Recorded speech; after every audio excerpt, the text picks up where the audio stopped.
Inawezekana uko hapo, I like that, na unatutazama hivi sasa, unasema Pastor Fred, ninahisi kukataliwa moyoni mwangu.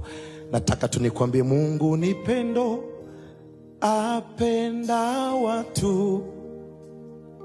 Mungu ni pendo, sikilizeni, come on.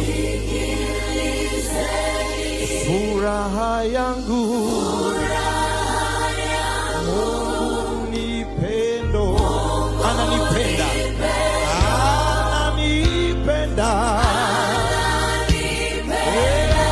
haleluya. Mungu ni pendo, ananipenda.